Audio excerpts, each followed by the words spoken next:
The Seventh Pullet by H. Munro, writing under the pseudonym Saki. It's not the daily grind that I complain of, said Blenkinthrope resentfully. It's the dull grey sameness of my life outside of office hours.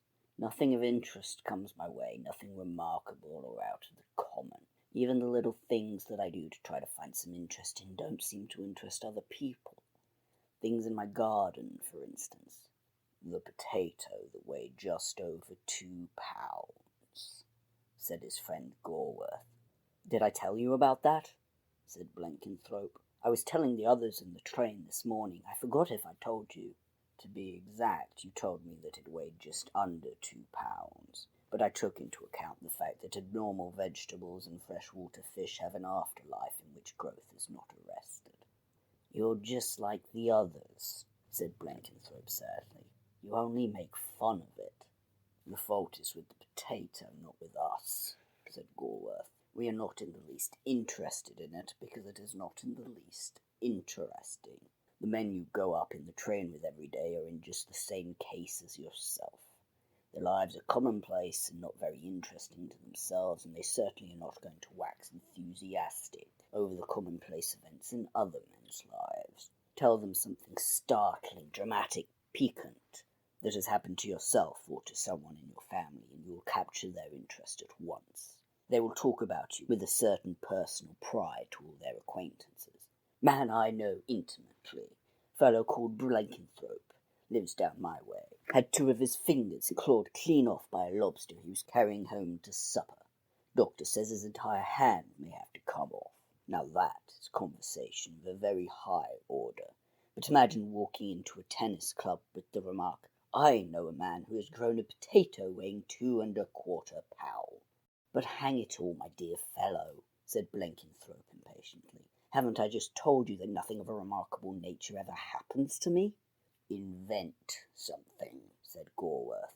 Since winning a prize for excellence in scriptural knowledge at a preparatory school, he had felt licensed to be a little more unscrupulous than the circle he moved in. Much might surely be excused to one who in early life could give a list of 17 trees mentioned in the Old Testament. What sort of thing? Asked Blenkinthrope, somewhat snappishly. A snake got into your hen run yesterday morning and killed 6 out of 7 pullets, first mesmerizing them with its eyes and then biting them as they stood helpless. The 7th pullet was one of that French sort with feathers all over its eyes, so it escaped the mesmeric snare and just flew at what it could see of the snake and pecked it to pieces. Thank you, said Blenkinthrope stiffly. It's a very clever invention. If such a thing had really happened in my poultry run, I admit I should have been proud and interested to tell people about it. But I'd rather stick to fact, even if it is plain fact. All the same, his mind dwelt wistfully on the story of the 7th pullet. He could picture himself telling it in the train amid the absorbed interest of his fellow passengers. Unconsciously, all sorts of little details and improvements began to suggest themselves. Wistfulness was still his dominant mood when he took his seat in the railway carriage the next morning. Opposite him sat Stevenham, who had attained to a recognised purvey of importance through the fact of having an uncle drop dead in the act of voting at a parliamentary election. That had happened 3 years ago, but Stevenham was still deferred to on all questions of home and foreign politics. Hullo, how's the giant mushroom, or whatever it was all the notice Blenkinthrope got from his fellow travellers. Young Duckby, whom he mildly disliked, speedily monopolised the general attention by an account of a domestic bereavement. Had 4 young pigeons carried off last night by a whacking big rat. Oh, a monster he must have been. Could tell by the size of the hole he made breaking into the loft. No moderate-sized rat ever seemed to carry out any predatory operations in these regions. They were all enormous in their enormity. Pretty hard lines, that, continued Duckby, seeing that he had secured the attention and respect of the company. 4 squeakers carried off at one swoop. You find it rather hard to match that in the way of unlooked-for bad luck. I had 6 pullets out of a pen of 7 killed by a snake yesterday afternoon, said Blenkinthrope, in a voice which he hardly recognised as his own. By a snake? Came in excited chorus.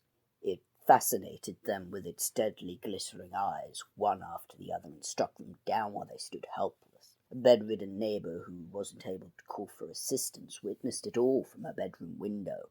Well, I never, broke in the chorus, with variations.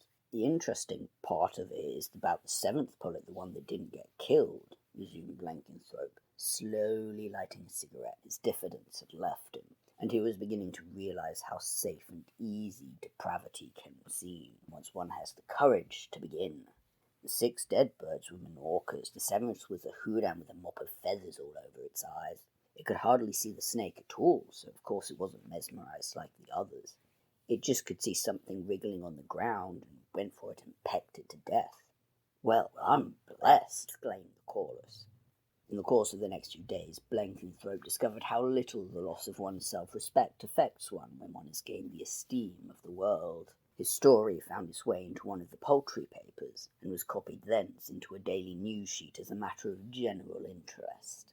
A lady wrote from the north of Scotland recounting a similar episode which she had witnessed as occurring between a stoat and a blind grouse. Somehow a lie seems so much less reprehensible when one could call it a lee.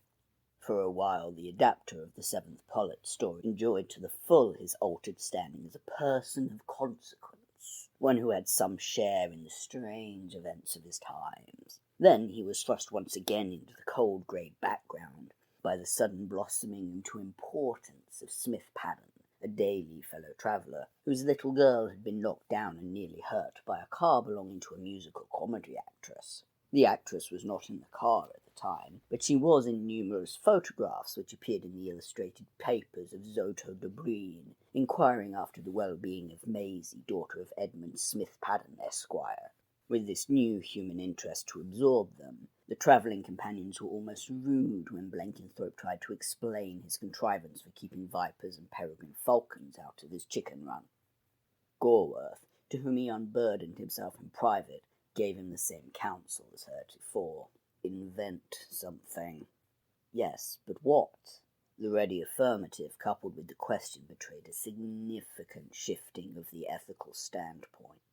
It was a few days later that Blenkinthrope revealed a chapter of family history to the customary gathering in the railway carriage. Curious thing happened to my aunt, the one who lives in Paris, he began. He had several aunts, but they were all geographically distributed over Greater London.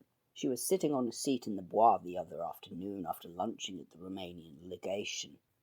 Whatever the story gained in picturesqueness from the dragging in of diplomatic atmosphere, it ceased from that moment to command any acceptance as a record of current events. Gorworth had warned his neophyte that this would be the case, but the traditional enthusiasm of the neophyte had triumphed over discretion. She was feeling rather drowsy, the effect probably of the champagne, which she is not in the habit of taking in the middle of the day. Blenkinthrope's aunts were not used to taking champagne in the middle of the year, regarding it exclusively as a Christmas and New Year accessory. Presently a rather portly gentleman passed by a seat and paused an instant to light a cigar. That moment a youngish man came up behind him, drew the blade from a sword-stick, and stabbed him half a dozen times through and through.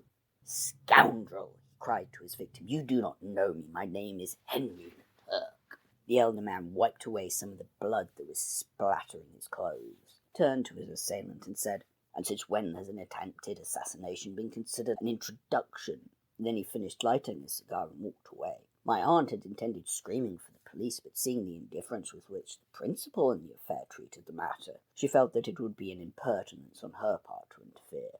Of course, I need hardly say that she put the whole thing down to the effects of a warm, drowsy afternoon and the legation champagne. Now comes the astonishing part of my story. A fortnight later, a bank manager was stabbed to death with a sword-stick in that very part of the Bois.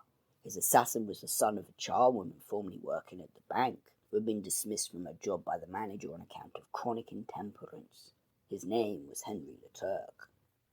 From that moment Blenkinthrope was tacitly accepted as the Munchausen of the party. No effort was spared to draw him out from day to day in the exercise of testing their powers of credulity, and Blenkinthrope, in the false security of an assured and receptive audience, waxed industrious and ingenious in supplying the demand for marvels.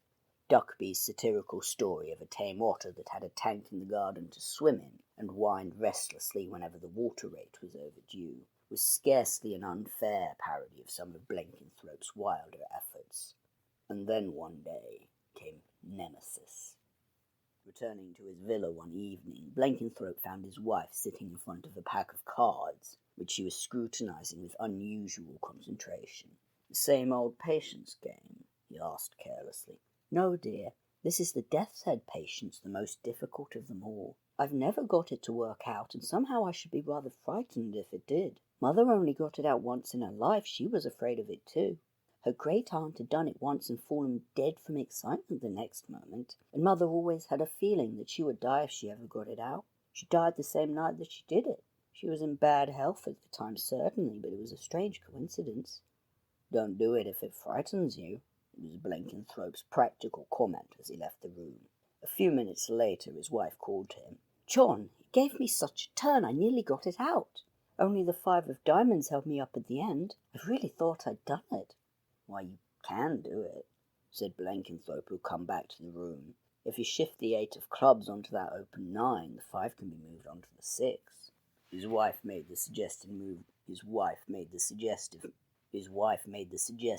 with hasty, trembling fingers, and piled the outstanding cards onto their respective packs. Then she followed the example of her mother and great-grand-aunt.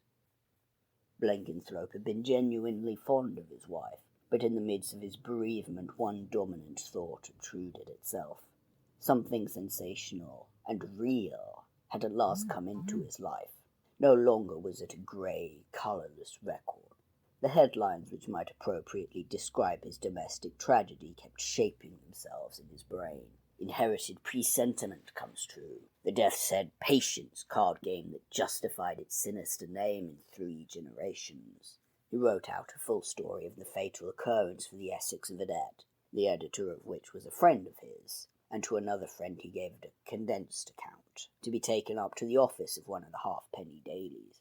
But in both cases his reputation as a romancer stood fatally in the way of the fulfillment of his ambitions. "Not the right thing to be Munchausening in a time of sorrow," agreed his friends amongst themselves, and a brief note of regret at the sudden death of the wife of our respected neighbour Mr. John Blenkinthrope from heart failure, appearing in the news column of the local paper, was the forlorn outcome of his visions of widespread publicity. Blenkinthrope shrank from the society of his erstwhile travelling companions, and took to travelling townwards by an earlier train. He sometimes tries to enlist the sympathy and attention of a chance acquaintance in details of the whistling prowess of his best canary, or the dimensions of his largest beetroot. He scarcely recognizes himself as the man who was once spoken about and pointed out as the owner of the 7th pullet.